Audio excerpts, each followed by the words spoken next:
Ma'am, come on back again. Oh, you want an example out of it? I see. I'll make an example out of anybody. Hang on. You want to stand here? You don't want. You want to stand here and be disrespectful? No, I will make an example. Understand my situation, like I don't care what your I'm not situation. making no excuses. You shouldn't be using ecstasy and methamphetamine. If you have a child, you can go back with the bailiff. Go back with the bailiff right now. It's ridiculous to me that you're saying you want a second chance, because this was your second chance. You've already been on probation. You were given the second chance of not going to prison. The fact that Ms. Holmes negotiated a cap of 8 years for you, you should thank your lucky stars. This is ridiculous.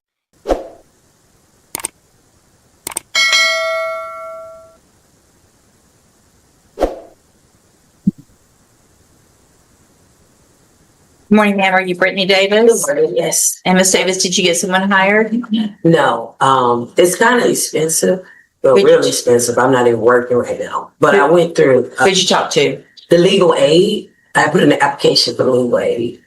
Okay. It's a place that help you get a lawyer, but they say it could take 6 months to a year. So. Okay. So did you talk to any other lawyers like I told you to? The first 3 that I talked to, wow, I talked to like probably 8 of them. But the lowest there goes like $2,000 to start off. Do you have the names of the lawyers that I asked you that you talked to? You asked me that last time. I was on. Right, and then I reset you to talk to them more or get someone hired. So I did you talked to talk? Brenshaw. I can't remember their name. Brenshaw. There's one that's brothers. Why wouldn't you write that down and bring it? I wasn't expecting that I had to. So it looks like you weren't what? I wasn't expecting that I had to. So if you're okay.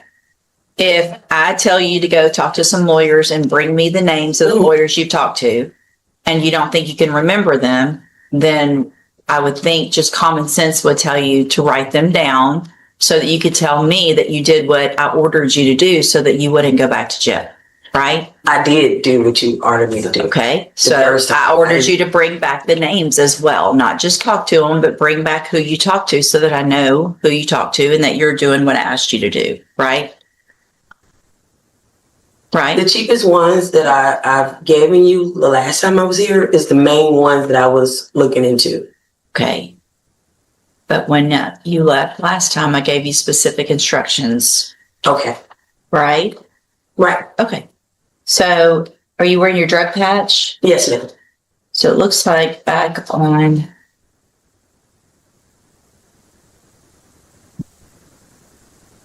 second.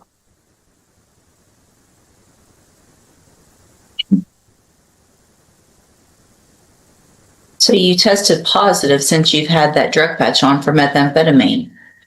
What is that? Yep. What does that mean? I don't. But with the patch? Mm-hmm. Looks like you tested positive for methamphetamine, cocaine. Hold on.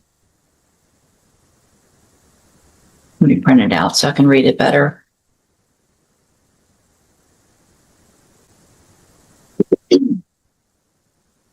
So last time you were in here, you had an issue because you had showed up with your drug patch in your hand, so they couldn't test it.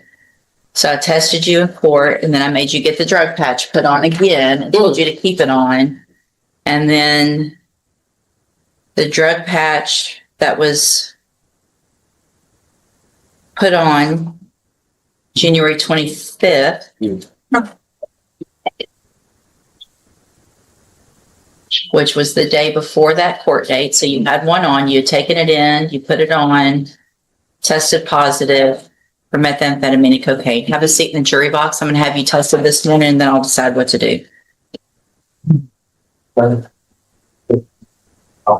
Thanks.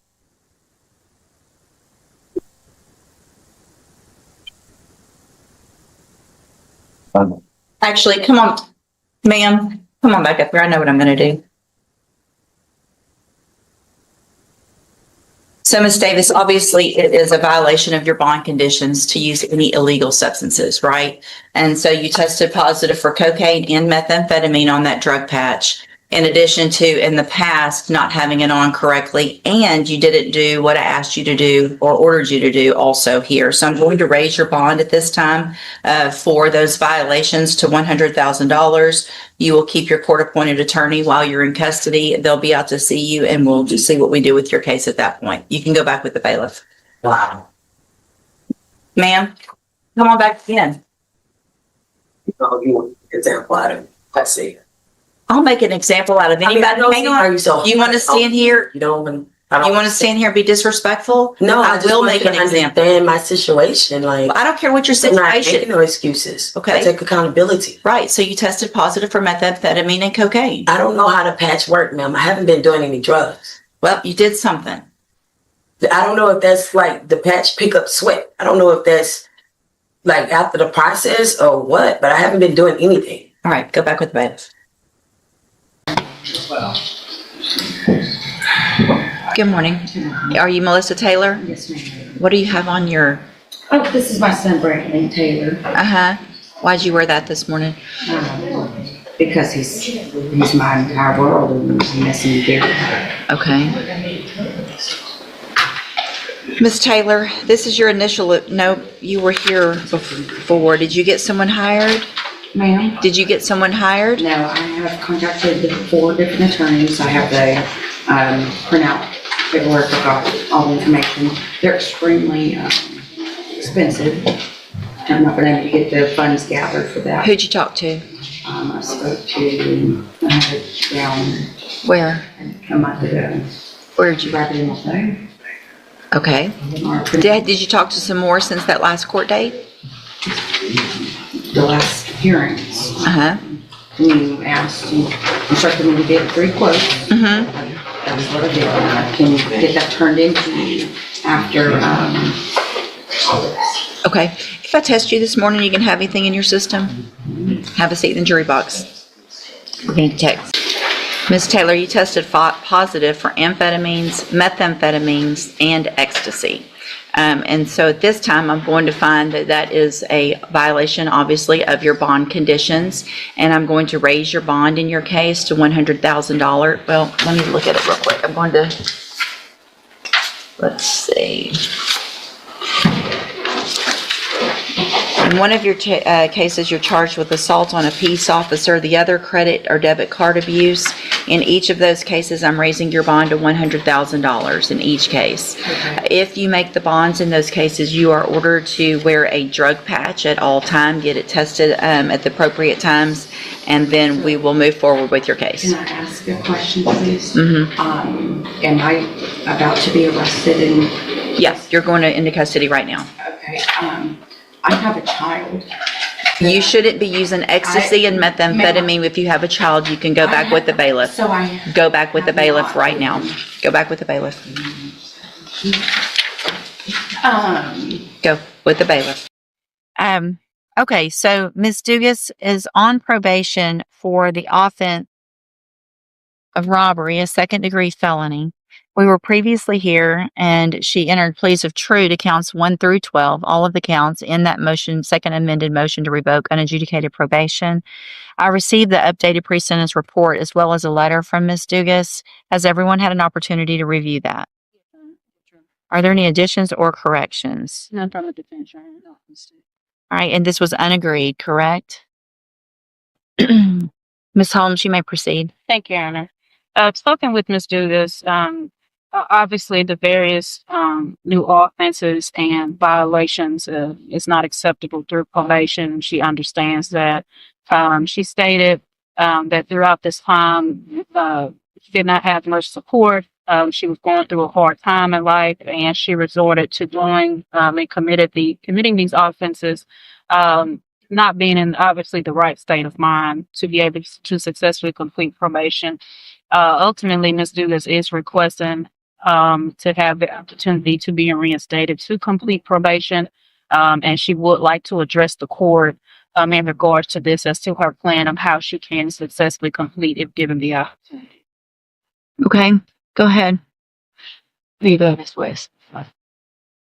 Complete this probation. I know it's going to be extended if you do gratitude. My name is John. I'm saying, wait, I'm thinking like I don't understand my, you know, but you sound well. Miss Dugas, you did the exact same thing. You robbed someone else while you're on probation for robbery. Not just rob someone else, you failed to ID, failed to report to probation, you committed the new offense of possession of a controlled substance, you resisted arrest,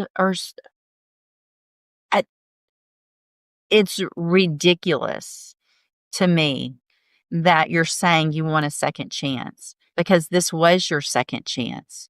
You've already been on probation. You were given the second chance of not going to prison. The fact that Miss Holmes negotiated a cap of 8 years for you, you should thank your lucky stars. This is ridiculous. 8 years, in my opinion, is not enough. You had every opportunity to do all the things that you're stop crying because you weren't crying when you were robbing people and using drugs and not being a good mom and not doing the things that you should have done when you were given this opportunity. Right? Miss Malfino? Sorry. I don't think I need to add anything to the board. I think, did you follow the agreement? Get age at the very least is appropriate for her based on one of her violations. I spoke with Mr. Champ yesterday. He does not want to continue to work with her. This is actually her third MTRP. It's about her fifth chance in line of use, not just her second chance in line of use. Ms. Dugas, I'm going to find that you entered your pleas of true to counts 1 through 12 freely and voluntarily. Find those counts true. Find sufficient evidence to find you guilty, and at this time, find you guilty of robbery. Going to sentence you to a term of 8 years in the Institutional Division of the Texas Department of Corrections. You will receive credit on that sentence for any time that you've been in custody that the law gives you the right to receive. I'm handing you the trial court certification that shows this was an agreement that I followed, and so you've waived your right to appeal. I've also handed you a written admonishment regarding your ineligibility to possess a firearm or ammunition. Because of the judgment entered against you, you're ineligible under Texas law to possess a firearm or ammunition. Possession of a firearm or ammunition could lead to charges against you. Firearm is a legal term, and you should read that written admonishment I provide you to see what devices qualify as a firearm. If you have questions about the laws that make you ineligible to possess a firearm or ammunition or about how long that lasts, you can talk to Ms. Holmes. I hope you take some advantage of this and actually do what you're saying you're going to do when you get out and change your life. There's programs in prison, take advantage of them, but you're not going to continue to get opportunities like this. If you continue to violate the law after this, you're going to be considered a habitual offender. And if you do anything again, your minimum punishment is going to be 25 years. 25 years minimum for what you've been doing. So you need to change your life or you're never going to see your kids, right? Go back with the bailiff.